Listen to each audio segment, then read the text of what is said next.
Brought to you by Chitale बंधू.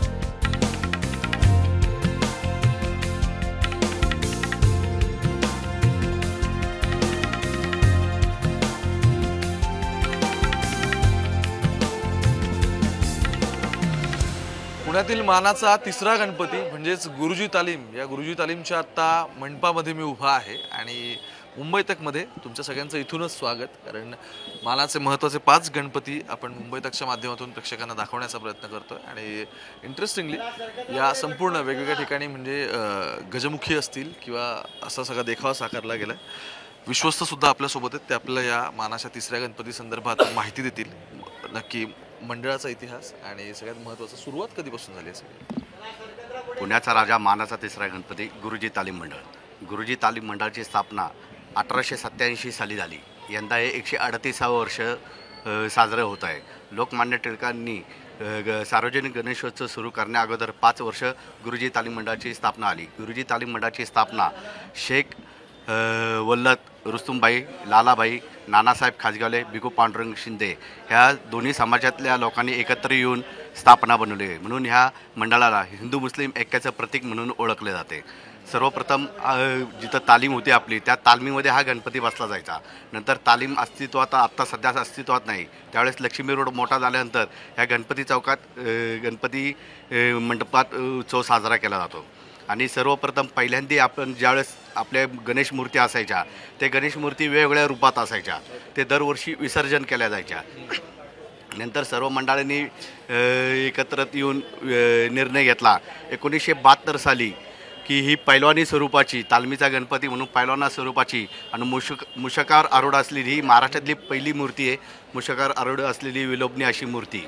आणि तसंच 2011 साली महाराष्ट्र राज्य सरकारच्या आव्हानाला मान देऊन सर्व मंडळांनी मानाच्या गणपतींनी निर्णय घेतला की विसर्जन हा आपला गणपती नदीमध्ये न करता हौदात करायचा निर्णय घेतला आला. का तर पर्यावरण नदी प्रदूषणाचा महत्त्वाचा निर्णय घेतला गेला.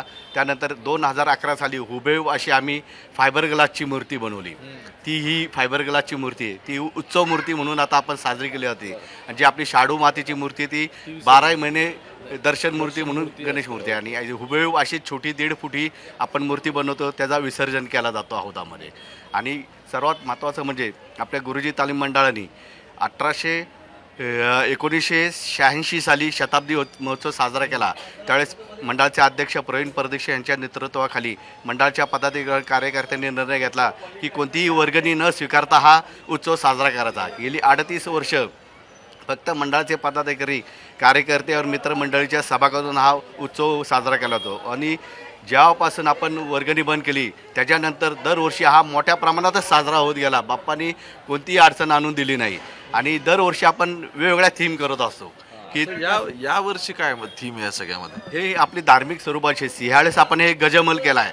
आणि हे गजमहाल हा पूर्ण फायबर ग्लासमध्ये केला आहे. आणि ते बी आपण अशा सजावटकाराला संधी देतो की तर नवीन युवक आहेत की साताराचे व कराडचे सुशीलकुमार निगडे आणि विकास पवार यांनी हा देखावा साजरा केला आहे. आणि सर्वात महत्त्वाचे म्हणजे आपली विसर्जन मिरवणूक, वैभवशाली विसर्जन मिरवणूक असते, त्यामध्ये देखील आपण वैभवशाली विसर्जन मिरवणुकीला पारंपरिक पद्धतीने की मिरवणूक असते. पहिले 2 मानाचे गणपती ग्रामदेवत हे पालखीमध्ये असतात. फुलाच्या रथामध्ये येणारा पहिला देखावा म्हणजे गुरुजी तालीम मंडळाचा असतो. आणि ते देखील स्वप्नील सरपाळे आणि सुभाष सरपाळे दरवेळेस वेगवेगळ्या स्वरूपाचे धार्मिक पद्धतीचे आपण रथ बनवतो. यंदाच्या वर्षी आपण 22 फूट उंच आणि 18 फूट लांबीचा असा सूर्यमहल बनवला आहे. त्यात 7 घोड्यासह अरुण सारथी आणि सूर्यरथ बनवलेला आहे देखावा. आणि सर्वात महत्त्वाचं दरवर्षी आपण काय ना काय नवीन म्हणून लोकांना संधी देत असतो मिरवणुकीमध्ये.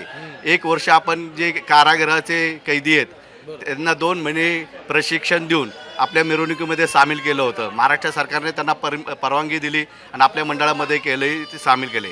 यंदाच्या वर्षी जो समाजापासून दूर आहे असा तृतीयपंथीचं पथक ते शिखंडी म्हणून त्यांनाही आपण 2 महिने प्रशिक्षण देऊन यंदा त्यांना आपण आपल्या सामाजिक मिरवणुकीमध्ये सामील करून घेतोय की ते देखील आपल्या गणेश उत्सवामध्ये सामावून घेतलं गेलं. त्यांनाही खूप आनंद झाला.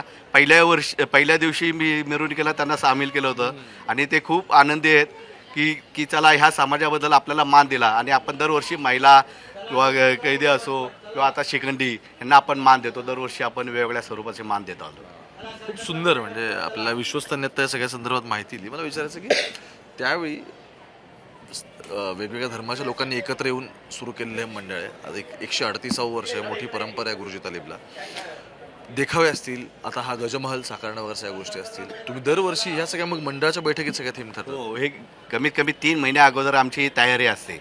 3 महिन्यापूर्वी आम्ही म्हणजे 3 महिने गणेशोत्सवाच्या आधी आम्ही निर्णय घेतो की कशा स्वरूपाचा आपल्याला जागेवरचा देखावा करायचा आहे, मिरवणुकीला कोणती थीम करायची, कोणती पथकं आपल्या ह्याच्यात सामील करायची, ह्या पूर्ण नियोजन आम्ही 3 महिने सर्व पदाधिकाऱ्यांच्यात हे केला जातो. आणि दरवर्षी आपण सामाजिक उपक्रम केला जातो. ते सामाजिक उपक्रममध्ये अशा 5 संस्था असतात की जे ग्रामीण भागात किंवा जिकडं महाराष्ट्र शासनाचं व लोकांचं दुर्लक्ष असतं, अशा 5 संस्थेची आपले डॉक्टर मिलिंद भोई म्हणून आमचे बंधू आहेत. ते सामाजिक कार्य क्षेत्रात खूप अग्रेसर असतात की त्यांना आम्ही 5 संस्थेची निवड करण्यास सांगतो आणि त्यांना आपण गुरुजी सन्मान म्हणून देऊन 21,000चं धनादेश देऊन त्यांना पारितोषिक देतो. आणि वर्षभर काय ना काय की समजा एखाद्या रुग्णाला तातडीची रक्ताची गरज लागली तर कार्यकर्त्यांमार्फत त्यांना रक्तदान केलं जाते.